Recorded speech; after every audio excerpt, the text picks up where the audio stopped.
Hello there, Soaring Eagle fans. Welcome to another video.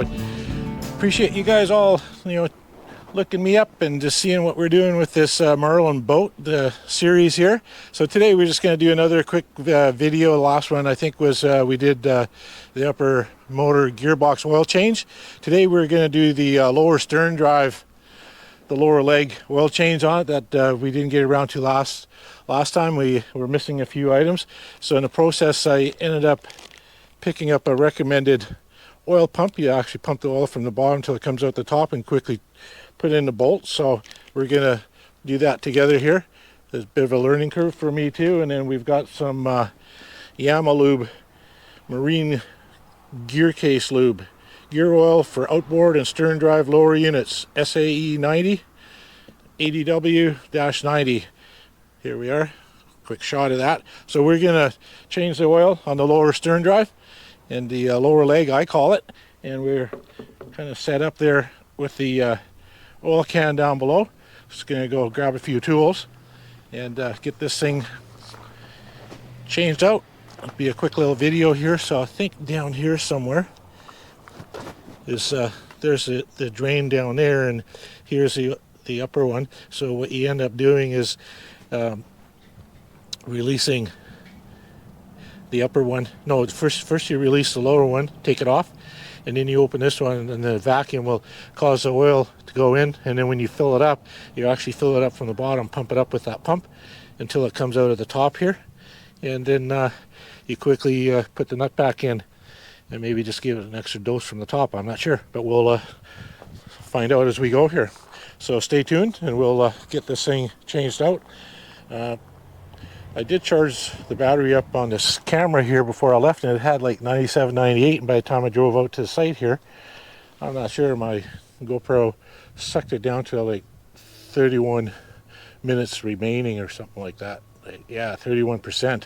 So anyway, that's not good. I might have to get some more batteries, but I'll hook up another camera and maybe we'll lose some audio in the process or whatever, but we'll get this oil changed and we'll get into the process here, and we'll see you in with the tools.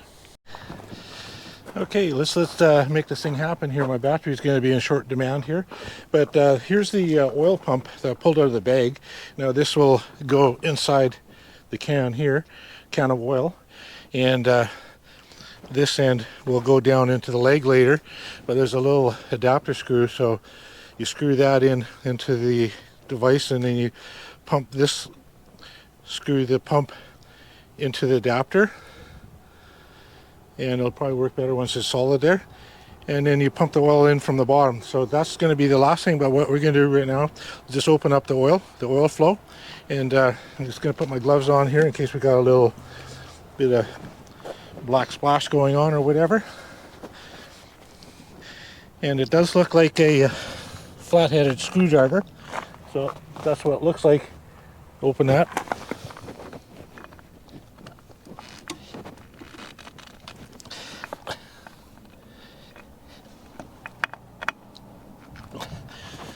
Okay, I need my big motorcycle screwdriver.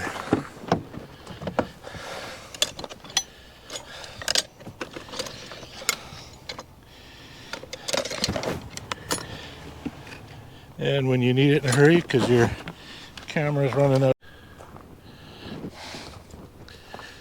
Well, hello there. You guys didn't even realize that I took off for a little bit. I had to go get myself a real badass.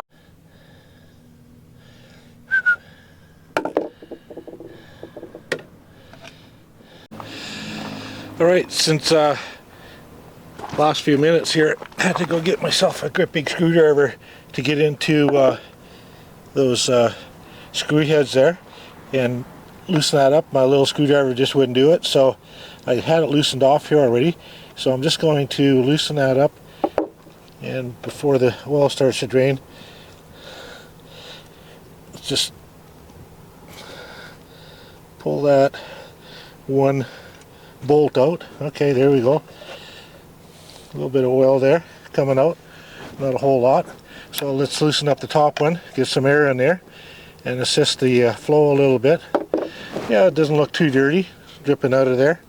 And let's have a look up top here. Just Open that up. There we go. Flows a little bit more. So we'll put that there, try not to let it get in the gravel. Now they suggest, tell you to replace the seal on here every time as well. So I do have some seals. I'll get the oil off my hands and reach into my pocket and grab them. So we'll just make sure these two bolts don't run away on us. So it's draining out whatever oil was in there. Doesn't look too bad. Can't complain too much. But yeah, the bolts were definitely on there pretty tight. The slot, and I didn't want to wreck the slot with my screwdriver, my little screwdriver. Well, it was a fairly large one, but small for this. And this guy worked really well, so get yourself a great big screwdriver when you're doing this. Okay?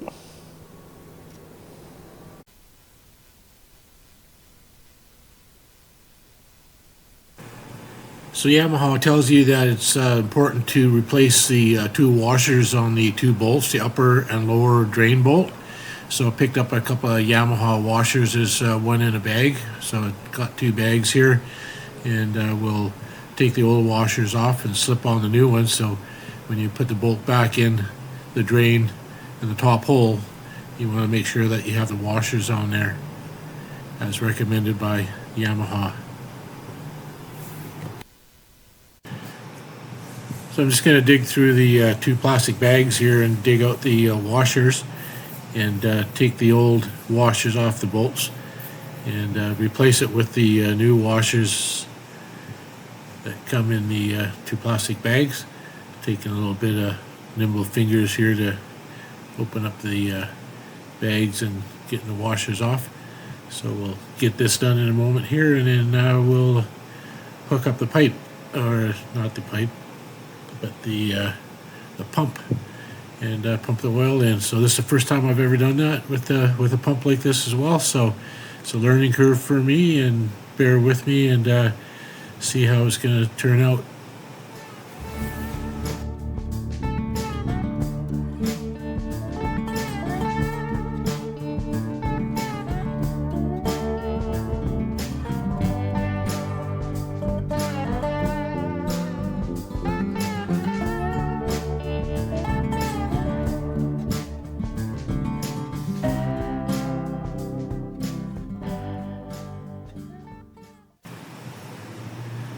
In this section here, we'll get the oil pump and the bottle of oil organized here. Took a little bit of fidgeting around to get the oil pump into the leg of the boat there, into the stern, but we eventually got it in there. Had to figure out either put the pump into the can first or into the leg first. So I think it's better to hook up the line to the stern first and then come back and insert the can onto the pump. So I did it backwards here, but we ended up getting it done nonetheless, but it took a little bit of playing and stuff because that hose wants to twist on you while you're doing it. So let's see how we did here with the fidgeting.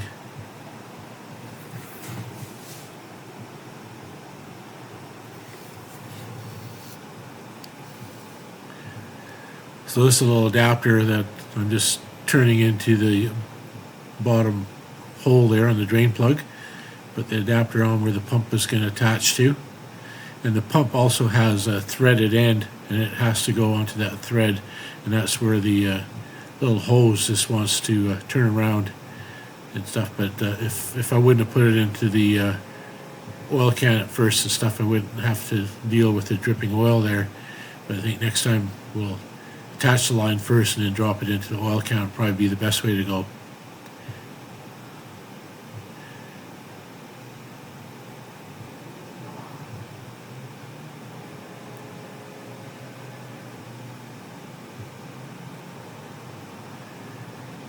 So that's what I ended up doing, is just screwing it on and then putting it back into the oil can. And that seemed to be the best way to go. And when it finally did start pumping, we ended up filling up the line with oil first, and then about 18 pumps, and the bottom leg was filled up, and what happens is it fills up from the bottom upwards and then starts coming out the top hole, and will be hard to see on the camera here, but there was a little bit of oil just coming out of the top hole, and then you plug that hole up with the bolt, and then you take the hose off the bottom. And that's also where it was kind of messy, just trying to get the hose back off for the first time, and then very quickly put the plug in before you lose too much oil. Probably lost about a tablespoon of oil when we made the changes here, but we're doing about 18 pumps here, and it ended up filling up the bottom leg. And so now we've got fresh, clean oil in there. I picked up this motor used. I had no idea if the previous client in the 4 years that he had it ever did change the oil. He said it only had about 40 hours on it, so the oil was pretty clean. But it was nice to now know that I've got fresh oil on the top part of the motor and also on the bottom leg, so it's ready for the water. But first we're going to put a remote steering wheel, and also a remote throttle and gear control in the center of the boat. So stay tuned for the next video. So that's what we're going to be working on. First of all, building a dashboard or a console where the steering wheel is going to go, and that's going to be an upcoming project, and I'm really looking forward to that. Have a lot of the parts already ordered, and have them, some of them have already arrived, and so I'll be working on that, and hopefully having some wider shots while I'm working on that, so it's not kind of a tight close-in shot like this one was. But I was having a little problem with cameras today. It was really hot out, so we got her done. Got the oil changed, putting the top plug in now, and we'll be good to go.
So after messing around a little bit with the hose, trying to get it off the bottom leg there is a little kind of two prongs on the end of the hose there, and once it gets a little bit of lube on there, it actually spins on the tube, and so it came off easy once I had that figured out. But at first it just wanting to twist the whole hose around and tip the can over, so it seemed a little bit messy at first. But I'm sure next time I do this, it'll make it a lot easier, and I'll be aware that you can actually just grab, there's two, I'm not sure what you call them, these little cleats, or there's little two prongs there that you can grab. I'm just showing you there, and it'll spin on the tube to release. And then you quickly put the bolt back in before it leaks too much oil out, and voila, you've got fresh oil in the leg. And like I said before, it's ready to go, and so it's just time to clean up the little bit of mess. Didn't take too long to do. Make sure you tighten the bolts on, getting some good torque pressure on there. I don't have a torque wrench, but let's give her a few torque pounds here and make sure that they stay put with fresh new seals. And again, thanks for watching, and I really appreciate the subscribes and the likes, and we'll catch you on the next one.